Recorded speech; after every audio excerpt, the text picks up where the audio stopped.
சங்கீதம் 20. ராகத் தலைவனுக்கு ஒப்புவிக்கப்பட்ட தாவீதின் சங்கீதம். ஆபத்து நாளிலே கர்த்தர் உமது ஜெபத்தை கேட்பாராக. யாக்கோபின் தேவனுடைய நாமம் உமக்கு உயர்ந்த அடைக்கலமாவதாக. அவர் பரிசுத்த ஸ்தலத்திலிருந்து உமக்கு ஒத்தாசை அனுப்பி சியோனிலிருந்து உம்மை ஆதரிப்பாராக. நீர் செலுத்தும் காணிக்கைகளை எல்லாம் அவர் நினைத்து உமது சர்வாங்க தகன பலியை பிரியமாய் ஏற்றுக்கொள்வாராக.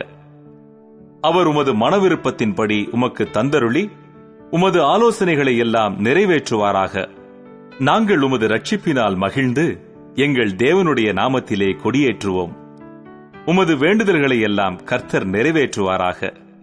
கர்த்தர் தாம் அபிஷேகம் பண்ணினவரை ரட்சிக்கிறார் என்பதை இப்பொழுது அறிந்திருக்கிறேன். தமது வலது கரம் செய்யும் ரட்சிப்பின் வல்லமைகளை காண்பித்து தமது பரிசுத்த வானத்திலிருந்து அவருடைய ஜெபத்தை கேட்பார். சிலர் ரதங்களை குறித்தும் சிலர் குதிரைகளை குறித்தும் மேன்மை பாராட்டுகிறார்கள். நாங்களோ எங்கள் தேவனாகிய கர்த்தருடைய நாமத்தை குறித்தே மேன்மை பாராட்டுவோம்.